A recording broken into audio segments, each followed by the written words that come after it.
Millions of soldiers died in the battles of the First World War. To legitimize these sacrifices and to encourage the population to persevere, a new weapon was used for the first time that had not counted for much in the eyes of many military officers. For me, that was the most amazing thing about the First World War, war propaganda. Until then, nations that were involved didn't have any propaganda departments or even a propaganda ministry. For the people on the home front, the war was documented using all the latest media. A real war of images broke out in newspapers and magazines. There was a great fascination for war photography. And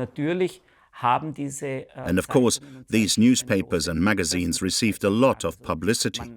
It was the only way for the general public to see images of war. And suddenly, this exclusive middle-class medium became a mass medium. However, opinions differed widely on how this war of images should be waged. While the German Empire still hesitated, the Allies relied on brutal images of the enemy and atrocity propaganda right from the start. War reporting has always focused on the atrocities, and they are also the point when war reporting becomes important, in the initiation phase of wars and in the escalation phase. These atrocities are something like the, yes, I would say, like the fillet of war reporting. The invasion of Belgium, in violation of international law, during which Germans took action against alleged snipers with sometimes inexplicable severity, provided their opponents with a perfect template. War took on a whole new quality. The Germans committed atrocious crimes while marching through Belgium, justifying it all with their motto, "Necessity knows no law. All resistance is illegitimate." There were terrible losses. 6,500 dead in August. Hundreds of men were lined up against the wall. Children and women were forced to watch. These were ghastly scenes that aroused tremendous anger and were expressed by propaganda, the likes of which had never been seen before.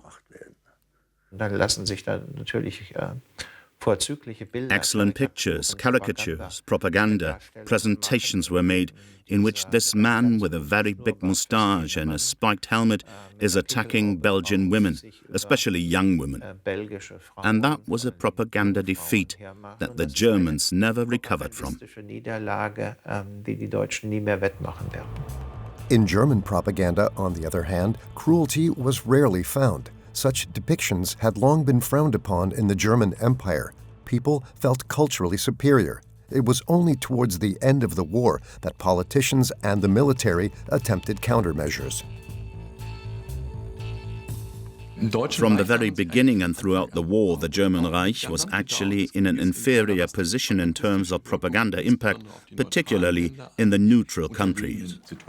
This view culminated after the war in the so-called stab-in-the-back legend, a myth according to which the army remained undefeated in the field. The interpretation of history changed from cruel slaughter to heroic struggle. The National Socialists knew better than anyone how to serve up the right kind of propaganda as a guarantee of military success.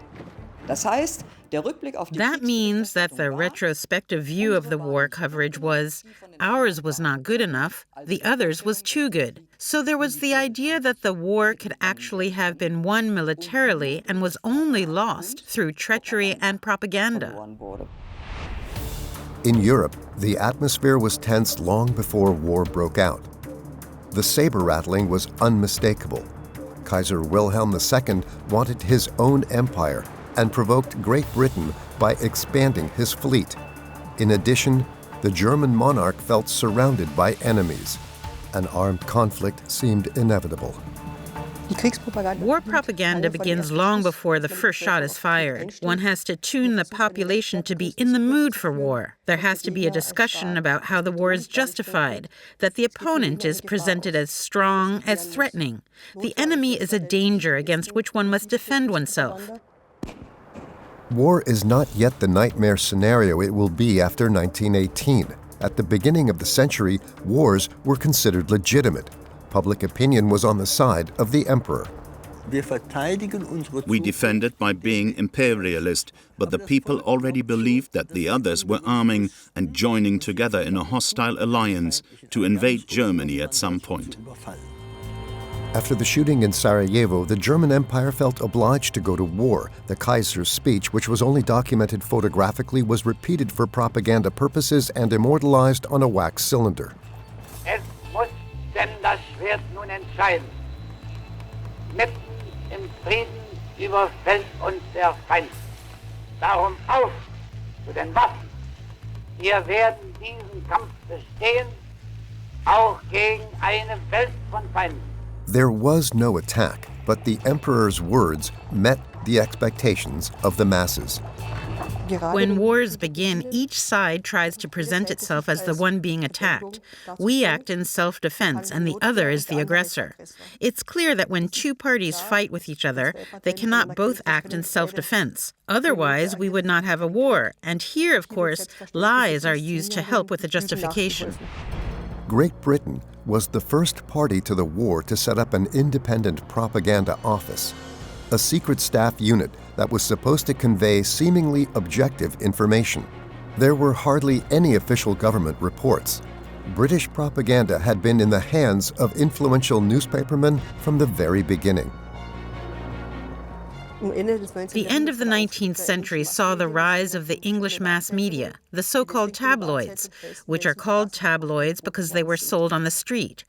And so you see these press barons like Beaverbrook or Lord Northcliffe, who had big media empires. They were used as leaders in propaganda. And even before the First World War, Lord Northcliffe, with his newspapers, with his media, pursued a very massive anti-German policy. Journalists, writers, and scientists worked for the secret office in London.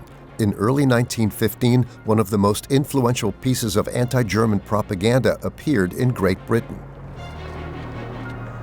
The Bryce Report. Its author, Lord Bryce, was a respected historian.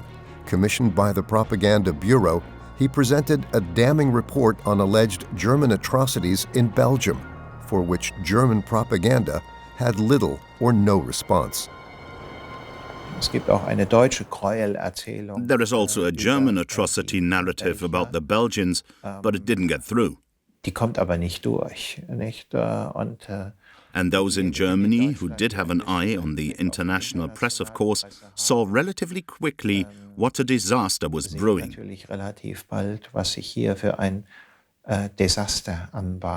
The Allies might have got through it even better if they hadn't overdone it. They then told terrible stories not only about women being raped, but also about children's hands being chopped off.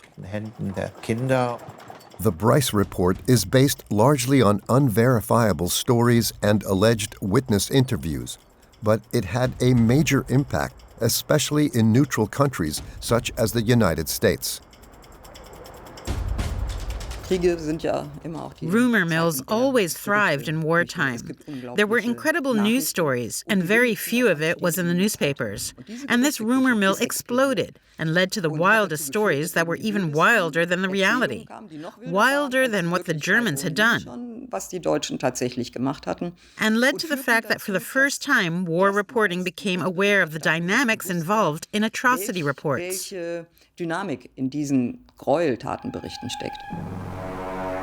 The cliché of the woman-abusing and child-murdering Hun offered German opponents of the war many opportunities to inflame the mood among their own population. British and French propaganda played with this stereotype of the enemy. But with a few exceptions, it was not really produced very offensively. compared to American films, which were very quick to take up this image of the barbarian. And these were certainly some of the wildest propaganda films of the entire First World War.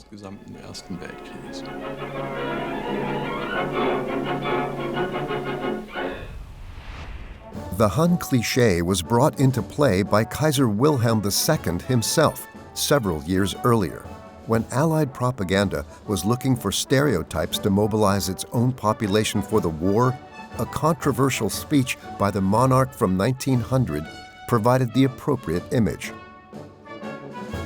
Wilhelm II. Wilhelm II saw off the troops heading to China in the Boxer Rebellion and said, "You must fight like the Huns did under King Etzel." That is the formula. No pardon will be given.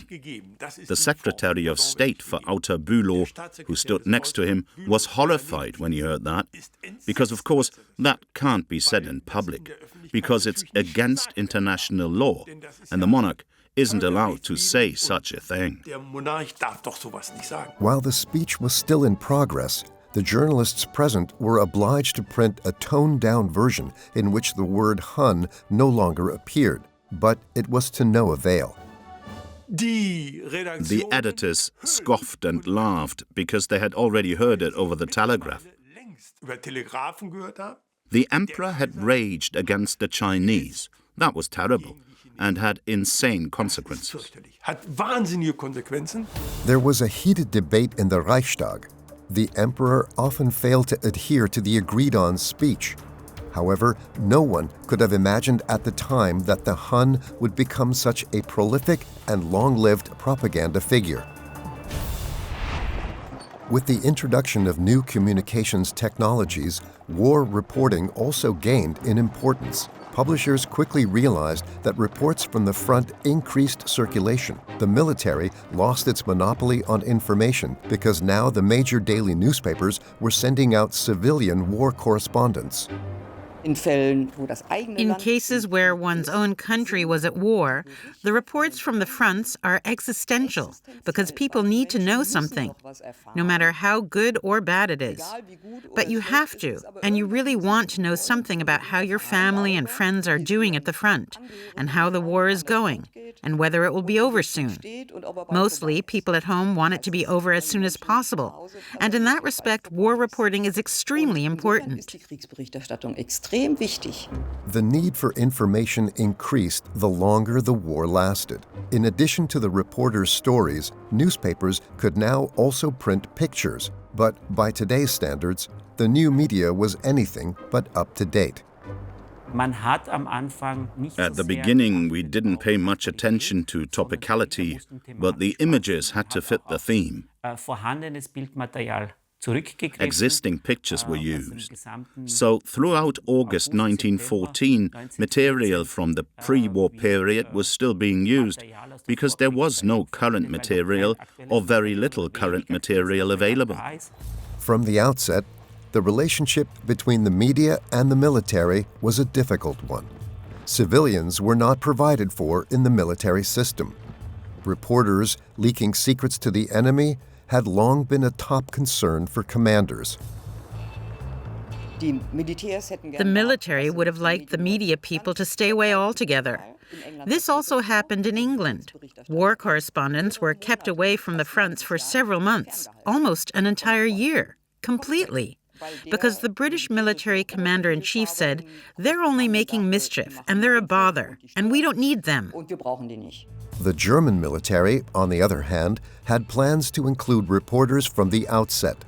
The reporters had to be accredited and were integrated into the military structures. The officers chose what they got to see.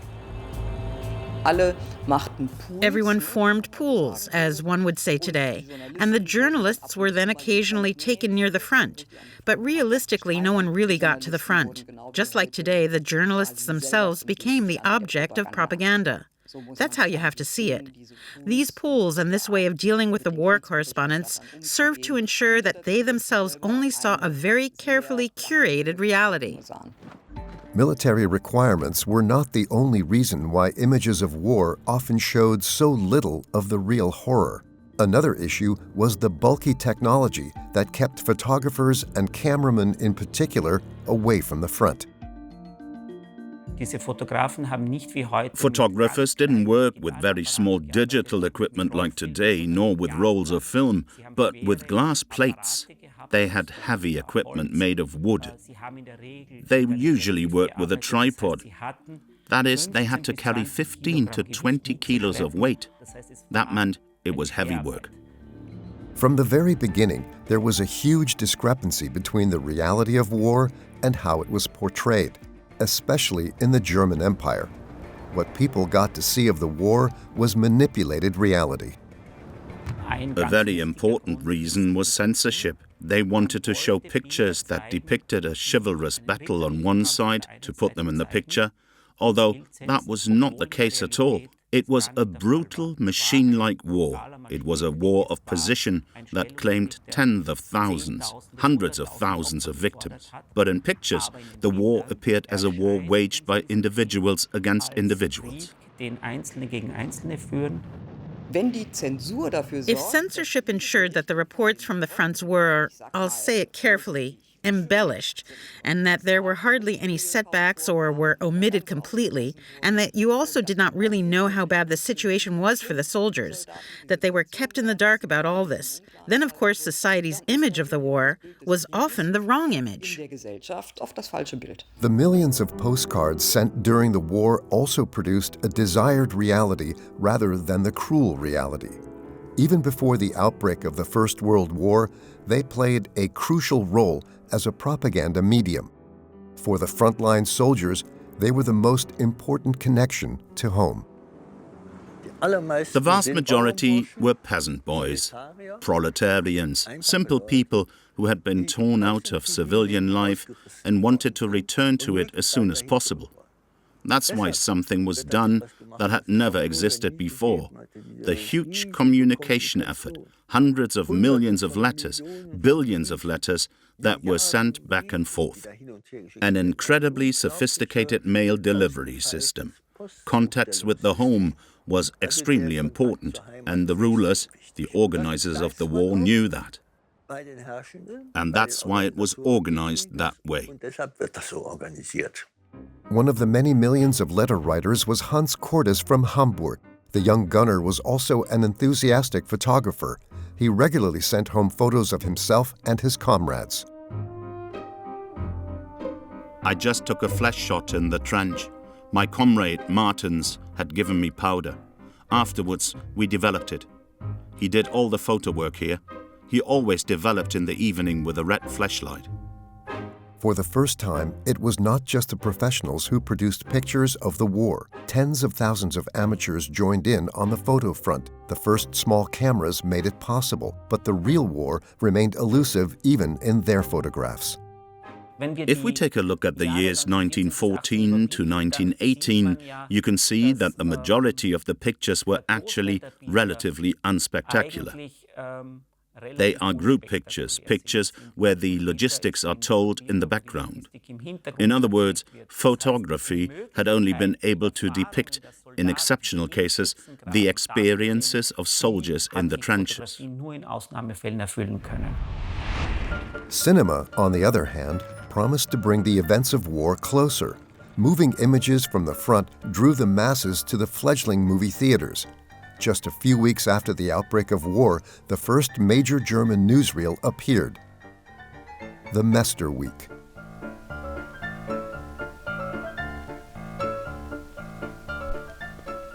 Oskar Mester used the outbreak of war to position his newsreel. He also arranged this with the Supreme Army Command. He wanted a German newsreel so that one would no longer be dependent on the French newsreels, which were banned anyway. All nations involved in the war saw, of course, that this very popular medium also offered the chance to present one's own point of view, one's own way of justifying the war. Mester was a member of the press department of the General Staff and was convinced of the propagandistic value of the film reports. He also developed a special camera for aerial reconnaissance. Mester was also responsible for censorship regulations. Images of current war events, the dead, the seriously wounded, weapons, aircraft, and military port facilities were generally prohibited. Moving pictures had been thrilling audiences since 1895. The Lumière brothers astonished the public with a film in which French workers left their factory. Initially a fairground attraction for the working classes, the new medium quickly gained popularity among the middle classes as well. Cinemas became luxurious movie palaces where people wanted to be entertained. The question of authenticity only came up for the audience at a certain moment, when the image was expected to depict a real event. And acts of war were not actually the first to fulfill this promise. That was, in fact, Princess Victoria's wedding. The crowned heads from Russia, Germany, and Great Britain came to celebrate this wedding. And then there was a cameraman, or maybe even two cameramen there. And what became meaningful for the audience was that what was supposedly depicted there actually took place. War on film was still something quite new. The audience had high expectations of the new images, but fascination with the modern medium quickly gave way to disillusionment. The staged scenes were too easy to debunk. First of all, there are, of course, a great many films that purported to report on the scenes of the war. These were all films that were made behind the lines. There were also many films that dealt with the requirements of warfare, that is, workers making munitions or troops being carted to the front line. Or there were films that appeared to have been shot in the trenches, but which were obviously made in training situations. Initially, these films were welcomed with great interest, but that wore off very, very quickly. The audiences realized that these were not the films they wanted to see, and in this respect, these films also met with great resistance. In 1916, the British film The Battle of the Somme was released. It was the first feature-length documentary film. The battle was among the bloodiest of the First World War. The film was massively popular at the time because the battle was still going on when the film was released. It's a film that from start to finish pretended to be authentic, to show how it actually was. Stevens, British Prime Minister Lloyd George's lover and mistress, went to one performance and then wrote in her diary, "Now I know how my brother is doing at the front line." That film conveyed precisely that impression, which is why it was unprecedentedly successful. In the first 2 months alone, more than 20 million people watched the film. The British film made history and is now a UNESCO World Heritage documentary.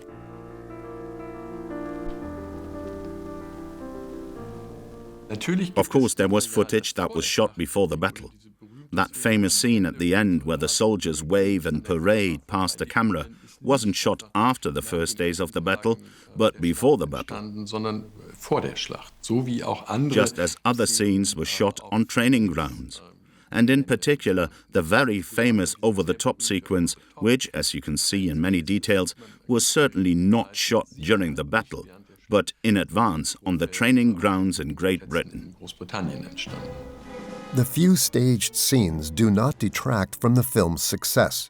It went around the world and was shown in 18 countries. Startled by the success of British film propaganda, the Germans released their own version of the Somme, a film that was not intended to convey the horror of war to the audience, but rather a completely different message. The message was that the Germans in occupied France were the victims of the British bombardment, and especially the cities, Péronne, which was destroyed by Allied guns. The second point is that it went against the image of the barbarian. That's the classic Allied image of the German soldier in the attacks, which in fact there were in Belgium. And that's why you see German soldiers taking care of children, how they handle their belongings carefully. You see soldiers cleaning shoes. You also see them walking along paths that also have been cleared in the ruins of Peron. It also created the image we maintained order under the most arduous circumstances. Showing one's own nation in a good light and blaming others is the consistent tenor of the film, which never came close to the success of its British counterpart. Our Heroes on the Somme was the first major assignment of the newly founded BUFA. Like England and France, the Empire now had its own propaganda institution. This was an image and film propaganda site which had no other purpose than to increase war propaganda. It was gradually understood that the war must be won in the trenches. But it wouldn't be won if the general public didn't go along with it. The propaganda had to be successful as well. And for this reason, visual propaganda gained enormous importance during the last years of the war. The Image and Film Office was founded at the request of the Supreme Army Command. Film sequences and photos were not intended to enlighten and convey the horrors of war, but to take the horror out of the carnage. The office provided viewers with light shows, such as advertisements for war bonds. Throughout the war, German politicians and the military were watching how the war was being waged by the other side, making the war public. We all know that. And they tried to prevent exactly that in Germany. In Germany, until the end of the war, there was a sense that remaining calm was a citizen's first civic duty. The approximately 450 employees of the Film Office, the forerunner of the UFA production company, chose, under the strictest secrecy, what would be shown to the public. Foreign films were also censored. Their work helped to downplay the image of the war among the population. There was much more censorship than propaganda in Germany until the end of the war. Our military actually wanted to prevent the war from really spreading mentally to the population. One should work for the war. One should collect nuts for the war. Children were also supposed to do something. So, as they said at the time, you should be enthusiastic. But in Germany, there were practically no swear words for the enemy. Whereas for the Frenchman, there was the Boche, the Hun, someone who was bull-necked, double-chinned, fat, blood-soaked.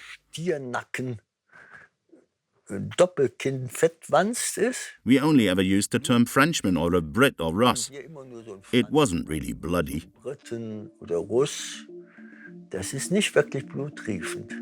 An angry, incensed people are the last thing the military and government of the empire wanted. Appeasement and conflict avoidance were the prevailing strategies. Since the 19th century, there had been a kind of taboo against manipulating one's own population on the part of the executive branch. Governments were not allowed to do that. They got into tremendous trouble with their parliaments. And that still applied to the First World War. Propaganda was something you did to the outside world. The situation was quite different for the Allies. Great Britain, and especially France, were not afraid to rouse their people. On the contrary, anger directed at the brutal enemy Germany spurred the population to persevere and the soldiers to fight. They also had censorship, but there was the famous book Sous Verdun, which was a report about Verdun. It talked about how to sit there and possibly use dead comrades to repair a hole in the road because the bus had to move on. The book, with all the horrors in it, came out in 1916. The civilian government said we needed it to mobilize the population, to show them how terrible it is, how our soldiers were suffering on the ground. In May 1915, the sinking of the American luxury liner Lusitania shocked the world. The ship was sunk by a German submarine. Almost 1,200 people were killed, including many Americans. The circumstances of the attack still gives rise to speculation to this day because of the rumor that the Lusitania might have had war material on board, contrary to international law. What is certain, however, was that the sinking became a propaganda defeat for the German Empire. For the first time, the U.S. was on the verge of entering the war. Only when German submarine attacks were suspended did the situation calm down, but the mistrust remained.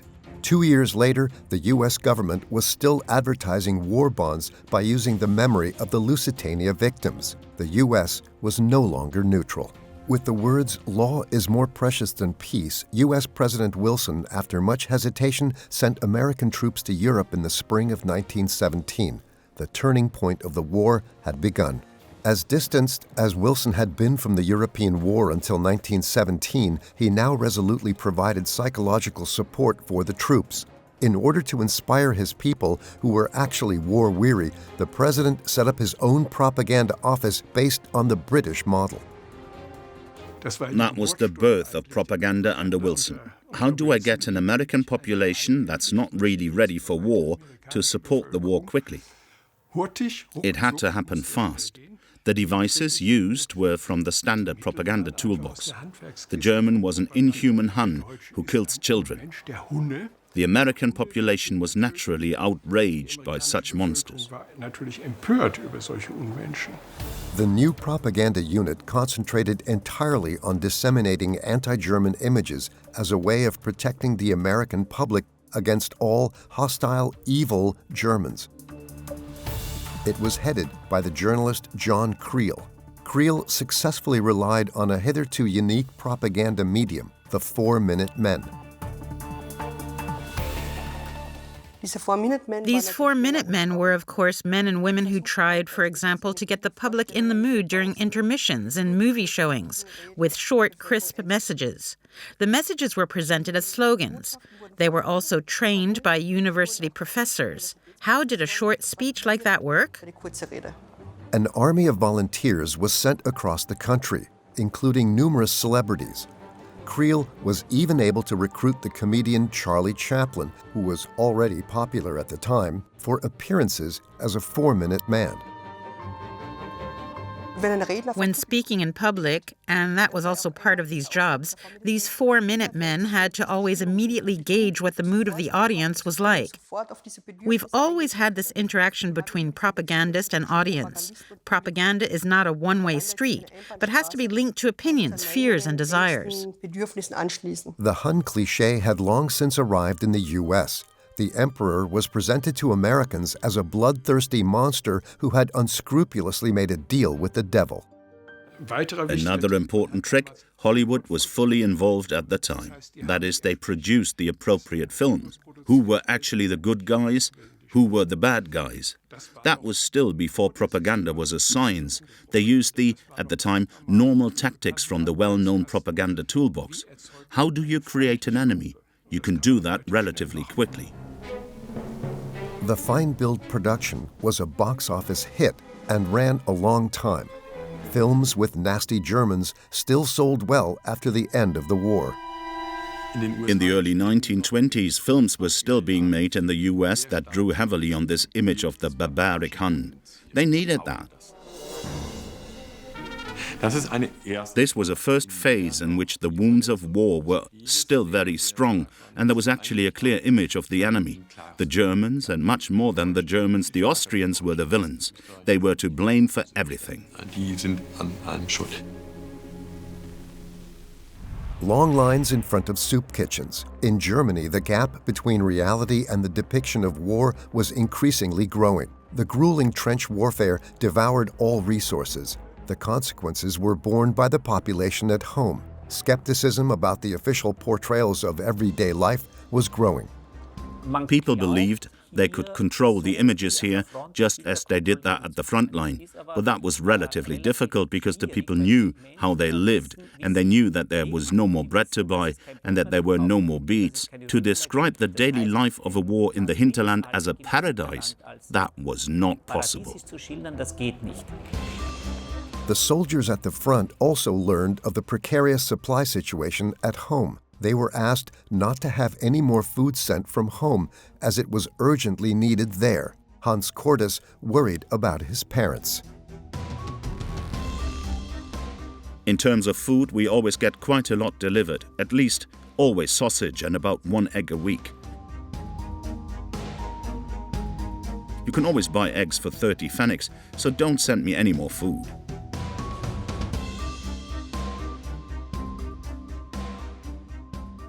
The Germans knew that they had to provide for their population, because if they didn't do that anymore, then they'd lost the war either way. Because first and foremost, they needed this population to get new soldiers for the front. Then they needed the manpower, and finally, they needed something like political social support. Unfortunately, I can't do anything for you. I hope you can still use the war kitchen. I still remember the soup very well. It really is a wonderful establishment. First, maximum prices were set, but the result was that farmers no longer sold goods where there were maximum prices set, but took detours and then put their products on the market in other areas. And so after that, you went to a distribution center with allocation with food ration cards. But then something like a black market developed, which increasingly deprived the regular distribution system of resources. Lack of success, many casualties, catastrophic living conditions at home. The propaganda agencies of the empire had hardly any arguments left to stir up the fighting spirit of the soldiers and to maintain the support of the population. It's relatively easy to visually exaggerate a distant theater of war, to depict it propagandistically, but it's more difficult in the hinterland. And that was also a very important reason why war propaganda was actually a failure when it came to convincing the home front. The big questions, the great distrust of the war, didn't come from the soldiers, but from those who stayed at home. To compensate for the appalling losses at the fronts, the last reservists were also called up. Field Marshal Hindenburg tried to save the morale with an urgent appeal. Wir haben dem übermächtigen Ansturm unserer Gegner mit Gottes Hilfe durch deutsche Kraft widerstanden, weil wir einig waren, weil jeder freudig alles gab. So muss es bleiben bis zum letzten. Nun danket alle Gott. But unrest among the public was growing. Opponents of the war, such as Social Democrat Philipp Scheidmann, questioned in no uncertain terms the decisions made by the politicians and the military. Für die Verteidigung unseres Landes, für die Verteidigung von Heim und Heer, wird und muss das Volk eintreten. Von der Führung des Krieges für irgendwelche Vergewaltigungsziele will unser Volk nichts wissen. Dem werden wir Sozialdemokraten, darüber täuschen Sie sich nicht, uns auf den entschiedenste widersetzen. This conflict began in 1915-1916 because in Germany, as elsewhere, the population had been willing to go to war only because they thought they were defending themselves. It was increasingly difficult to sell this idea in Germany, in contrast to the other countries. Why? Germany was militarily very successful in 1914-1915, conquering territories, while the other countries were able to present their defensive role much better. And in Germany, too, the beginning and intensity of the argument about whether the war was still legitimate or not was particularly strong. The slogans of perseverance of the military propaganda no longer had any effect. The soldiers had had enough of the pointless fight. Thousands of them voluntarily went into captivity. On the other hand, there was a revolutionary mood on the home front. The military leadership left the field to democratic forces. Es lebe das Neue! Es lebe die Deutsche Republik! The Empire is history. An amateur filmed the monarch on his way into exile. Official images were not welcome. Within a few weeks, this regime, which had waged an ironclad war for 4 years, was swept away. The emperor was gone. The republic had arrived, and a new era had begun. And this was something that no one could have imagined in 1917, that such upheavals were possible in Europe. In Versailles, the Germans were blamed for the war. The former opponents demanded material reparations. The public should not expect any sympathy. The propaganda image of the bloodthirsty Hun had been deeply ingrained into the collective memory of those opposed to the war. What remained in Germany was a deeply divided society. How do you make sense of it? Up until July, August 1918, propaganda claimed that they raced from victory to victory and that no one could stand up to the German soldier. And now we had the situation that the Germans were virtually slapped in the face with the message, "That's it now." And then not only is the war over, but you are all to be blamed for all the suffering in this world. Dealing with memories of war is complicated. Poverty and hunger awaited the soldiers at home. Medals for the painful service at the front were frowned upon. Politically, the Republic was filled with unrest. It was normal in Germany that in 1919 everyone said, we must commemorate the war and remember the heroes and the dead. And then there was a back and forth discussion in the local councils and administrations, and they couldn't agree on any plans. Then they didn't have the money, then it just withered away.